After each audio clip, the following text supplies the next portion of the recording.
Tantor Audio, a division of Recorded Books, presents Luck of the Devil by Joanna Blake. Narrated by Troy Duran and Kendall Taylor. 8 months ago. Lucky. I rubbed my eyes and stretched, staring out the grimy bus window. It was dark, but I recognized the road. I was in familiar territory. I was nearly home. Home. I never thought I would actually make it back here. I was lucky to be walking out of there after some of the shit we'd seen. My last tour had been brutal. I was happy as fuck just to be alive. I'd been traveling for almost 36 hours. I was tired, but I was used to it. When you are deployed across the globe, you get used to traveling. This crappy bus was actually a step up from the hard seats and cramped quarters they provided in the service. I turned, feeling like I was being watched. A cute little white-haired lady sat across the aisle, smiling at me. I nodded my head in greeting, and she took the opportunity to scoot into the seat next to me. "Thank you for your service," she said, holding out a Tupperware container. I opened it and got hit by the scent of fresh-baked cookies. How they smelled fresh on that dingy old bus, I had no idea. That was some old lady magic right there. "Thank you, ma'am." "My name's Shirley." I offered her my hand and she took it. "I'm lucky." "You talk in your sleep?" "So I've been told." I smiled and chose a cookie. I took a bite inside. It was so damn good. Did I say anything good? "And something about a devil. Are you all right, son?" She put her hand on my arm. "Do you need to see a priest?" "Not a devil. Devlin. He's one of my brothers." "How many do you have?" "About 346, last time I checked." She giggled girlishly, clearly thinking I was joking. I was not. I counted the entire MC as family. She told me to take more cookies. I shook my head. I didn't want to take all her supplies. She held out a hanky and plopped 6 more cookies into it, leaving only 2 for herself. "I insist, young man. When was the last time you had home cooking?" "It's been a while," I admitted, and it had been a long fucking time. Unless you counted some of the families that tried to feed us overseas. Some of the people had been grateful to us, despite popular opinion. "I'm getting off in about 10 minutes. You might get hungry." She leaned over. "That's all right. I have a whole other tin full of muffins." We shot the shit and ate cookies for the next few minutes. It wasn't long before the bus door opened with a groan. It was my stop, so Shirley went back to her seat and we said goodbye. I turned back and held up the hanky full of cookies at the door and saluted her. Then I hoisted my duffel bag over my shoulder and stepped out into the cool California night air. I inhaled deeply with my eyes closed. "Are you going to stand there like an idiot, or are you going to get in the car?" I opened my eyes to see Jack leaning against the hood of a massive truck. It had a flatbed like his old one, but this one also had 2.5 rows of seating. I readjusted my bag and strolled over to him. "You right?" "Family car." My eyebrows shot up. "Family? Lots changed since you left." "I can see that. You could send a fucking postcard once in a while, you know." He grunted. Jack was a man of few words, but then he surprised me. "So could you." He gestured to the truck. "Get in." I tossed my bag in the back and climbed in, looking around. Nice. Really fucking nice. I ran my hand over the dash. "Want a cookie?" Jack just stared at me. I stared back. He was intimidating as fuck, but he was my brother. I wasn't scared of him. I grinned, happy as fuck to be off public transportation. "So, where are we going? Strip club? Bar? Poker game? I need alcohol and women. And a bed, eventually anyway." I grinned. "I can fuck standing up." Jack ignored my comments. "Clubhouse. You can shack up there. Dev said you can take his room." "No shit." "Yeah, he doesn't need it." I nodded. I'd expected to crash in one of the little spare rooms at the clubhouse, but I hadn't expected to get Dev's suite room.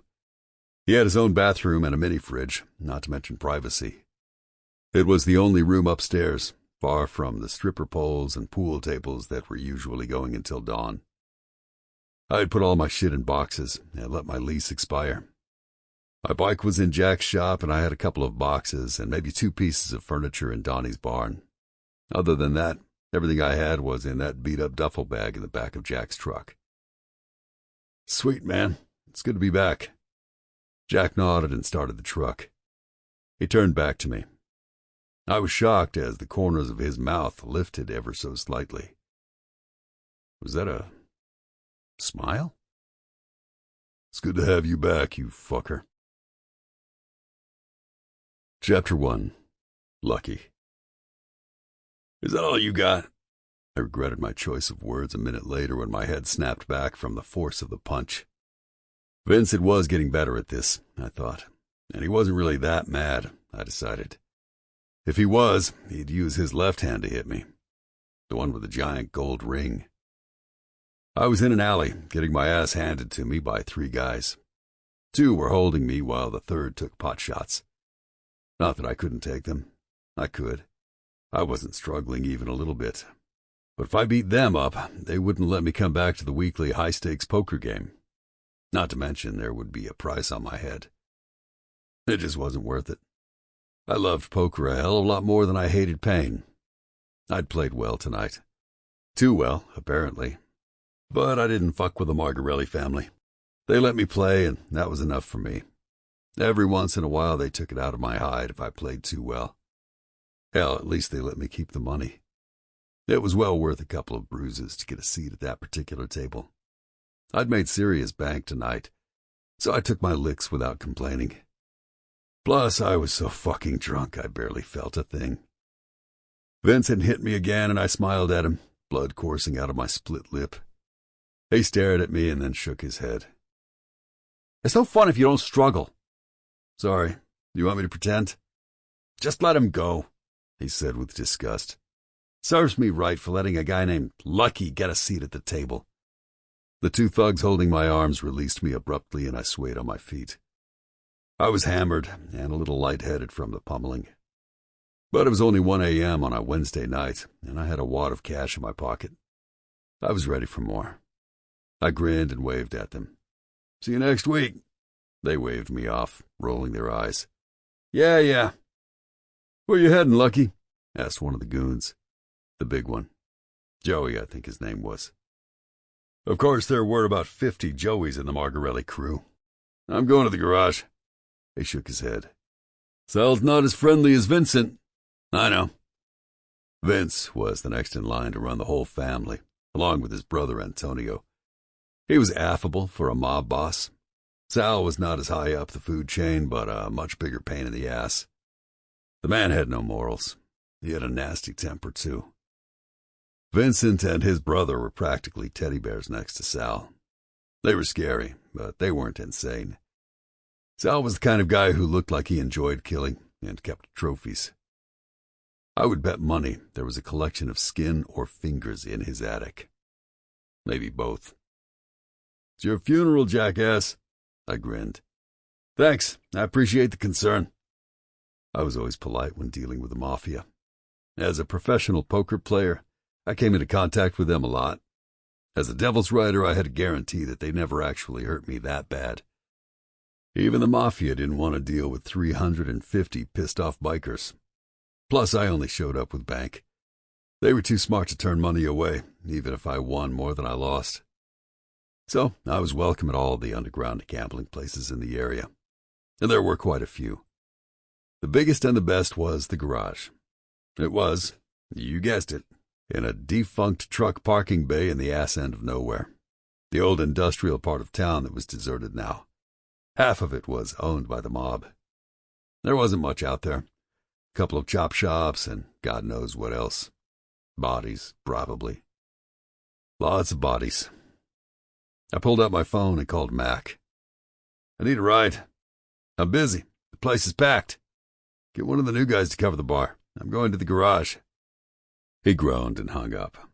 I was pulling rank on him, but he was technically still in his probationary period, even though everyone knew he'd get his patch soon.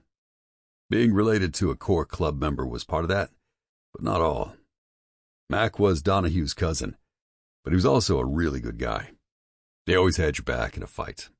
He was surprisingly good with his fists and always calm under pressure. Probably his martial arts background and time in the Navy. Not like me. I was a fucking firecracker. Hot-tempered and hot-blooded. Impulsive. Mac and the guys had to hold me back from getting my fists bloody at least once a week. Usually the other guy came out looking like hamburger meat. Mac pulled up in an SUV and I got in. It must be one of Donnie's cars. They had a couple now that they had a second kid coming. Mac, Drake, and I were the only ones not fucking settled down at this point. I probably never would shack up. I didn't see the point. As much as I liked my brother's rugrats and wives, I couldn't imagine a woman who could tempt me to settle down. And kids? I repped my cock tight every fucking time I took a dip in some club girl. I might be exceptionally good looking, but I didn't feel the need to pass on my fucked up DNA. My family was nuts. Certifiable. Mom was a sweet lady, but she had 2 brothers. Both of them were in jail. My late father's side of the family wasn't much better. So yeah, Mac was my only wingman these days. I could tell Mac was getting tired of my shit, but he showed up for me every single time.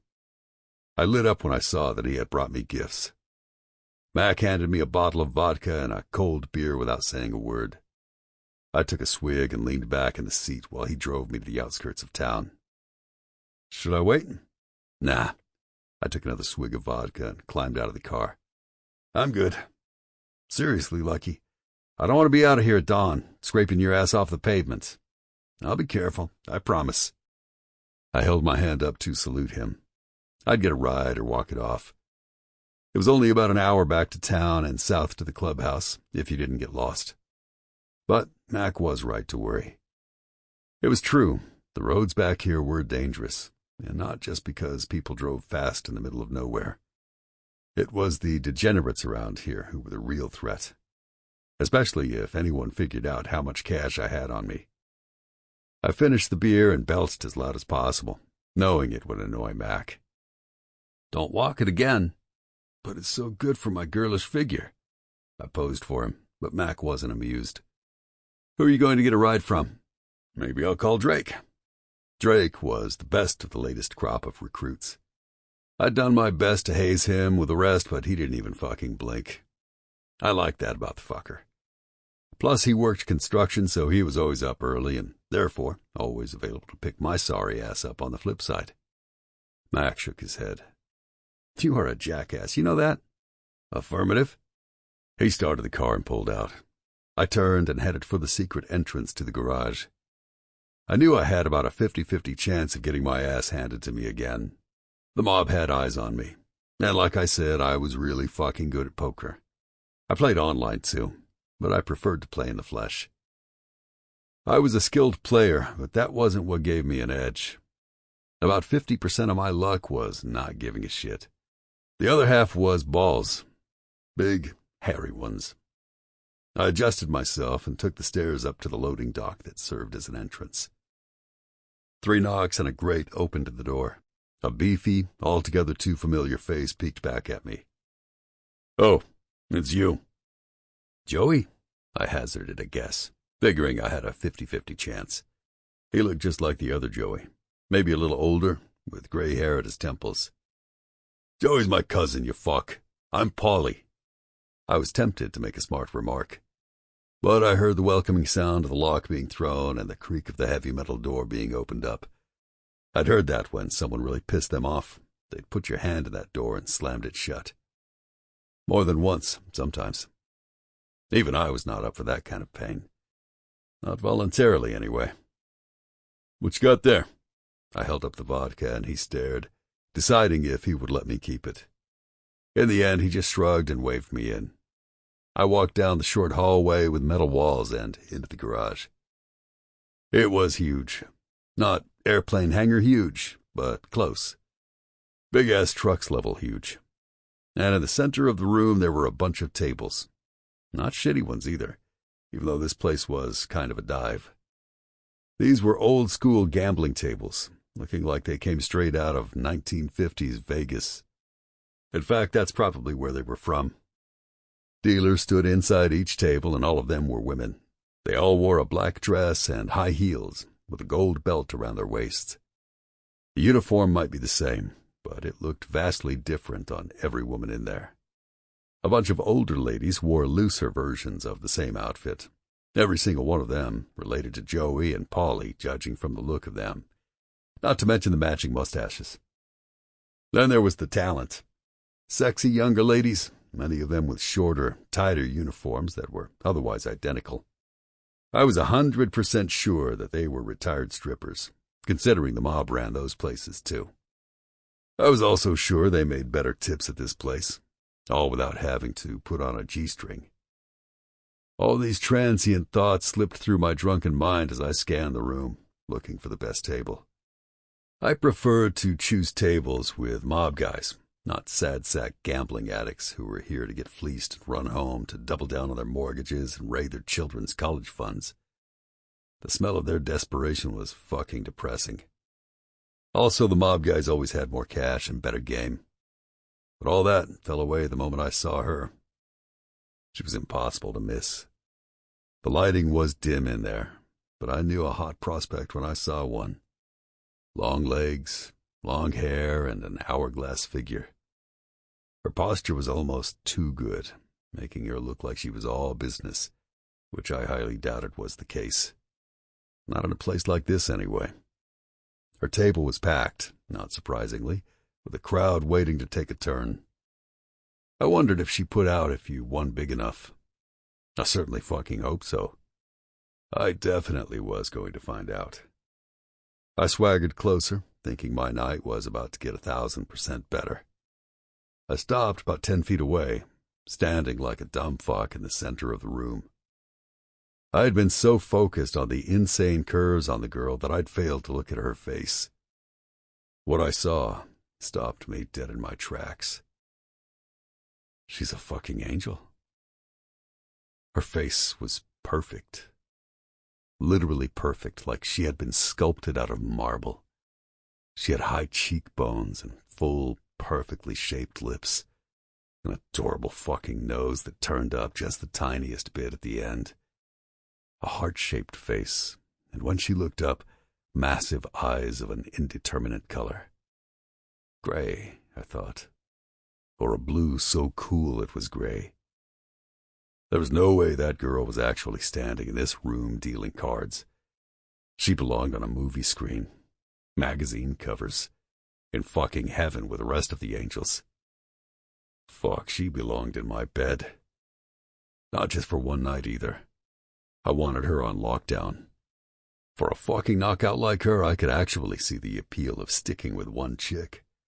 In fact, I couldn't imagine wanting anyone else after going to Pound Town with her. I shook myself mentally and took a deep pull of my vodka. Don't get ahead of yourself, Lucky. She's just a girl. Knock her over like you do all the rest of them. I didn't stand there like the rest of the dumb fucks waiting for a seat at her table, though. I took a seat at a table nearby and watched her while I half paid attention to a lackluster game of blackjack. I had a good sense for cards, and the ante was low, so I ended up breaking even after about an hour. In that time, I determined a few things. 1, she was turning down a lot of dick. 2, she did not want to be here, though she was keeping it hidden. 3, she was even more fucking flawless than I'd initially thought. As my eyes adjusted to the light, I'd caught the spray of freckles across her nose. I'd never thought about freckles before, but these were so fucking cute, it added a whole other level to her beauty. Her hair was dark, but it was more auburn than I thought at first. And her ass was every bit as perfect as those tits. Also, her eyes were a pale green, not pale blue. Fuck me. The crowd started to thin at around 2:30. I watched guys wander out, most of them with empty pockets. I shook my head. Amateurs. By the time 3 a.m. rolled around, it was only the serious gamblers left. I was nursing my bottle of vodka and puffing on a cigar when I saw Polly come over and whisper in the supermodel's ear. The guys at her table groaned when he waved them off. "This table's closed for now. Find another spot or take a hike." My eyes narrowed as he took the girl's arm in a way that suggested she did not want to go with him. Her face was impassive, but I could read displeasure in her stance. Displeasure and something else. Something that changed my whole perspective, which had been solely focused on getting the girl in my bed. Suddenly I felt like a 500-pound gorilla, ready to go to battle to protect what was mine. I saw fear. Chapter 2. Kirsten. Come on, don't be a pain in the ass. Where are you taking me, Polly? In the back. Boss wants to talk to you. I would not let them see how scared I was. I could not. If I did, who knew what Sal would ask for next? It was only Vincent and his brother Antonio who kept Sal from making the kind of demands I couldn't stomach. The kind of demands that Sal clearly wanted to make. I waited as Polly knocked on the old industrial door. A voice called out to enter, and I stepped into the room. This room did not look like the rest of the place. Yes, it was rusty and old and creaky, but in here, it was a bit more comfy. The room had no windows. Sal was too paranoid for that, but it had a big desk with a comfortable-looking leather chair behind it. There was a less comfortable-looking wooden chair across from it. A small wood bar and a leather sofa completed the room. I glanced down at my feet. There was even a Persian rug. Sal was fond of his creature comforts, that was for sure. I forced myself to meet his small, piggish eyes. He ran this place, but he wasn't the real boss.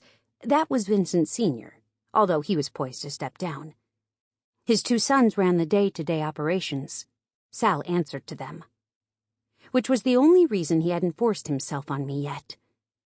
I shivered as his eyes slid over my body like greasy snakes.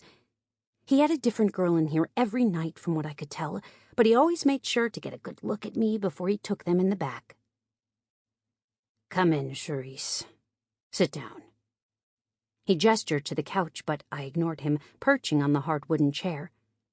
My name was not Charisse, but I didn't bother to correct him. They liked us to use fake names here to assume an identity. Mine was supposed to be Classy Broad from what I'd been told my first day. Apparently, that's what they thought a classy name was. "Thank you." I waited. He leaned back in his chair and looked me over some more.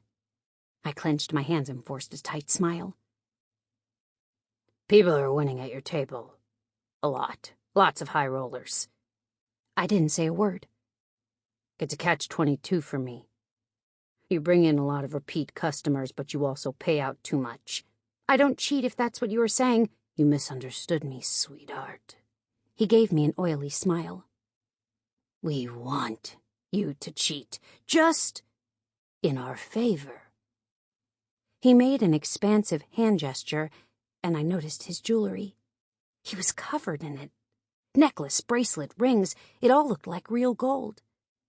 I could get enough medicine for JC for a year with that ring, never mind the bracelet on his slimy wrist. I sat up straighter. "I work here for you every night. Isn't that enough?" "It's enough when I fucking say it's enough." I flinched and he smiled. Damn it, I knew I had to learn to hide my revulsion better. He rubbed his bottom lip, his gaze on my chest. "You know, you could work off that debt of yours a lot faster. All you have to do is be a little more friendly." I didn't have to ask what that meant. From what he'd offered the first time we met, I knew it involved sitting on his lap and letting him touch me. "No, thank you." "So polite. You think you're too good for me? For this place? No? One of these days Vincent is going to change his mind. Or I'll catch Tony in a bad mood and he'll give me the go-ahead." I swallowed, forcing down my fear. I didn't think the Margarelli brothers would do that, but who knew? They were criminals, even if they had been kind to me. "Then we'll really have a party." "I should get back out there." "Fine, but toots." I stood and waited. "Yes?" "Stop letting them fucking win so much. I don't know how to do that. Go home, look it up. It's easy. I nodded. What else could I do? I had to try and cheat the system. Anywhere else that would get me arrested. Here, it would keep me safe. More importantly, it would keep my kid alive. I walked out of the room and turned to Polly. I need a drink of water. Sure, kid. Polly was a big guy and loyal to Sal, but he didn't make me feel like he was going to jump on me. It was weird, but there was honor here, even in the mafia. All you had to do was meet Vincent and Antonio to know it. But they weren't here, and Sal was. And Polly would never stop his boss if he actually did something. That would be suicide for him, and we both knew it. Sal had a violent streak that I'd witnessed firsthand. It scared the hell out of me. I went to the locker that held my purse. I took a sip of water and surreptitiously checked my phone. We weren't allowed to use them on the floor. I sighed in relief. Mrs. Keeley had checked in every couple of hours like I asked. JC was in bed, sleeping. All was well. Polly jerked his head and I put my phone away, taking another sip. Put on some lipstick. I nodded and pulled the drugstore lip stain out of my purse. I hadn't known much about makeup before I started here, other than the very basics. We were supposed to look sexy all the time. That meant smoky eyes that had taken me weeks to perfect, and dark red lips. Sexy was the last thing I felt. I'd never been the sexy one. I was the good girl back home, the pure one. The least likely to get knocked up by her high school boyfriend who turned out to be a shitheel one. And yet, here I was. I walked back out to the floor to finish my shift. Chapter 3. Lucky. She was back. The angel was floating across the floor and back to her table. She was so graceful. She moved like she was underwater. I got up quickly, careful not to scrape my chair across the floor. I didn't need to draw too much attention to myself. I also didn't want to start a stampede for her table. There weren't that many people left at this point. It was nearly 4 a.m. I took a swig of my vodka and slid into a chair at her table, just as she was opening a new deck of cards. I leaned back in my chair and watched her. I felt predatory. I usually just snapped my fingers and girls came running. But this girl, I had a feeling I was going to have to work for it. That didn't mean I wouldn't get what I was after. It just meant I had to be smart about it. And I wanted to make sure she was okay, too. She was even more gorgeous up close. Her face was beautiful, sure. But she was also just pretty. Really fucking pretty. She looked like a good girl. She looked like she should be wearing a tiara and a Miss America sash instead of a tawdry cocktail waitress costume. Her eyes were wary when she looked up at the guys who had claimed seats at the table. 5-card stud. We all chucked our chips into the center of the table. She glanced at me, her hands momentarily still on the cards she was shuffling. For a split second, it felt like I could see right into those gray-green eyes, past the stiff posture and the bright red lipstick, which looked gorgeous on her and yet somehow out of place. Then she looked past me, and the moment was broken. That's what it was. She looked broken. I leaned back in my seat, realizing there was a lot more here than met the eye. And for the first time in my life, I wanted to know more. More than just her measurements and how many positions I could get her into. I wanted to know everything. So I would bide my time. I would watch and wait. I lifted up one corner of my cards and glanced at them before tossing a few more chips in the pot. I had a stone-cold poker face, but something about her made me want to smile. The angel had dealt me an excellent hand.